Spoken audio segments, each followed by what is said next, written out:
Je m'entretiens avec M. Pascal Harvey, qui est directeur général de la SADC de Charlevoix. M. Harvey, vous desservez également les territoires de la Côte-de-Beaupré et de l'île d'Orléans, si je ne me trompe pas. Excellent, c'est tout à fait ça. On dessert ces territoires-là depuis l'année 2000.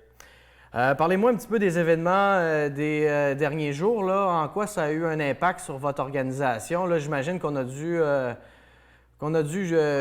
tout simplement revoir complètement là, la réorganisation du travail là, à l'intérieur de l'entreprise.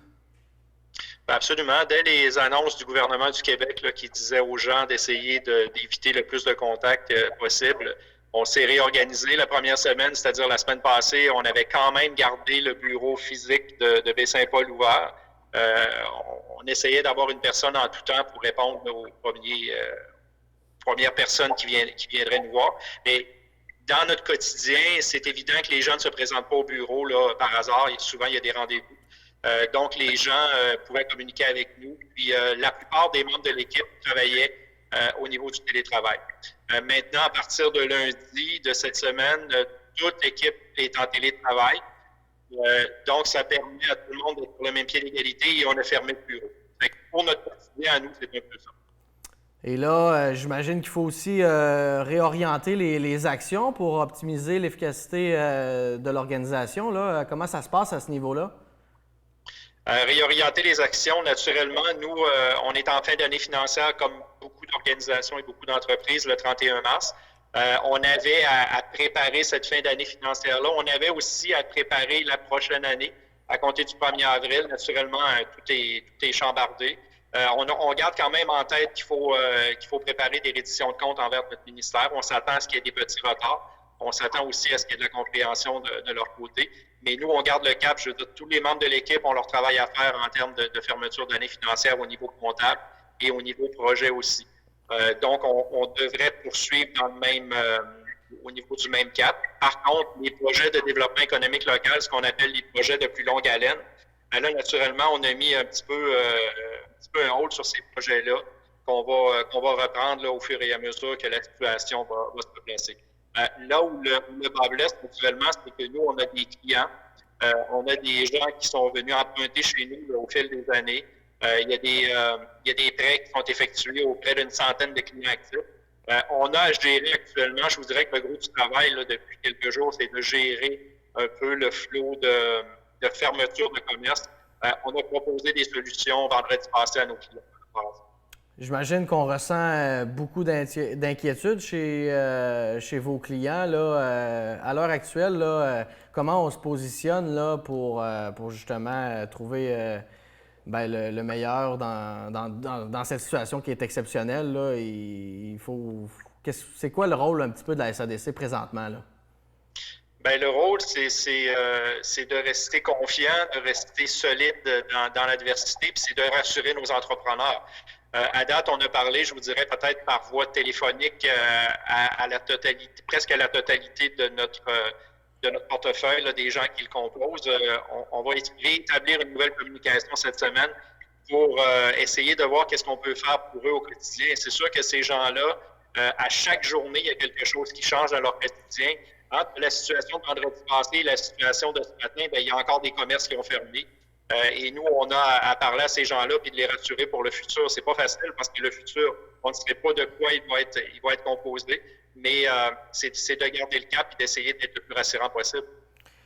J'imagine que vous êtes à l'écoute aussi des besoins là, de vos clients. Là, à l'instar de ce que vous entendez, là, il y en a là-dedans qui vont avoir besoin d'aide sur une longue période, hein? Sur une longue période, là, on fonctionne toujours de semaine en semaine, de mois en mois. Nous, ce qu'on a offert dans notre dernière communication qu'on a établie vendredi passé avec nos clients, on leur a offert une possibilité d'un 3 mois de moratoire complet sur leurs prêts. Et on a offert un plan B qui est un 3 mois de moratoire, mais uniquement sur le capital. Donc, les gens qui en ont encore les moyens puissent continuer de payer leurs intérêts pour ne pas être pénalisés par la suite. Ça, c'est quelque chose. C'est pas un cadeau qu'on leur fait nécessairement. C'est juste de leur donner de l'air un petit peu pour respirer à la situation actuelle. Et il va falloir se mettre en mode proactivité pour voir à la sortie de crise, il va se passer quoi. C'est sûr qu'il y a des gens qui vont avoir encore des difficultés à payer. Il y a des gens qui n'auront pas accès à des capitaux facilement. Fait qu'il va falloir à la SADC localement, avec l'aide de notre réseau québécois et avec l'aide de notre ministère qui est Développement économique Canada. Naturellement, il va falloir penser à des solutions à long terme. Est-ce qu'on est justement en mesure de maintenir des communications avec les différentes instances gouvernementales là, à l'heure actuelle ou sont débordées puis on essaye justement de s'informer là, via des sources crédibles là, à ce niveau-là? Est-ce qu'il y a une communication là, qui est établie? Absolument. Les communications actuellement se font très bien. Tout fonctionne bien par le biais des médias qu'on utilise. Par contre, c'est sûr qu'on essaie de se parler au quotidien. Nous, au niveau du réseau des SADC, CAE, on a un intranet avec lequel on communique ensemble, puis je peux vous dire que ça communique très fort au moment où on se parle. Avec le ministère, on essaie de se parler quelques fois par semaine. C'est sûr que le ministère, oui, on peut dire qu'il est débordé parce qu'ils ont à mettre de l'avant les mesures qui ont été annoncées par le premier ministre Trudeau la semaine passée pour l'aide aux entreprises. Maintenant, nous, on veut voir avec le ministère qu'est-ce que la SADC sur le terrain peut faire en termes de livraison de ces programmes-là. Donc, on nage encore dans l'inconnu, mais j'imagine qu'on se tient au courant. Là. En terminant, si vous aviez un message justement à transmettre là, à vos clients à l'heure actuelle, en quoi consisterait ce message-là?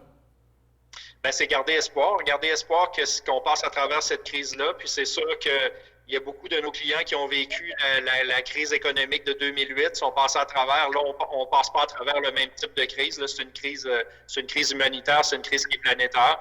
Mais on leur demande d'être patients, de faire le maximum pour leur santé, pour la santé de leurs collègues, de leurs employés. Puis pour la partie monétaire, la partie économique, bien, on va essayer de trouver des solutions ensemble. Et le message, c'est surtout de garder contact avec nous le plus souvent possible. Nous, on va essayer de le faire, mais on leur demande de communiquer avec nous le plus possible et de répondre à nos communications. Il y a encore moyen de communiquer avec nous par notre numéro de téléphone qui est le 88 435 40 33 ou encore par nos courriels au niveau des membres de l'équipe. Allez visiter notre site internet le www.sadcharlevoix.ca et notre courriel générique qui est le info@sadcharlevoix.ca. Donc, c'est les méthodes, c'est les moyens pour communiquer avec nous. Nous, comme je vous dis, on va être proactifs envers eux, mais on leur demande de garder le contact avec nous. C'est ce qui va être le plus facile pour passer à travers. Oui, le plus important à l'heure actuelle, c'est vraiment l'aspect humain, là, parce qu'au niveau de l'aspect financier, si vous me le permettez l'expression, on va traverser la rivière quand on va être rendu à la rivière. C'est un peu ça que vous dites à vos clients? Absolument. L'aspect humain domine surtout. Là. Prenez soin de vous, prenez soin de votre entourage, de vos familles, puis comme vous dites, on regardera les solutions économiques là, au fur et à mesure que le portrait va changer. Voilà, c'était M. Pascal Harvey. Merci beaucoup pour l'entrevue de la SADC qui dessert les territoires de Charlevoix, de la Côte-de-Beaupré ainsi que de l'île d'Orléans.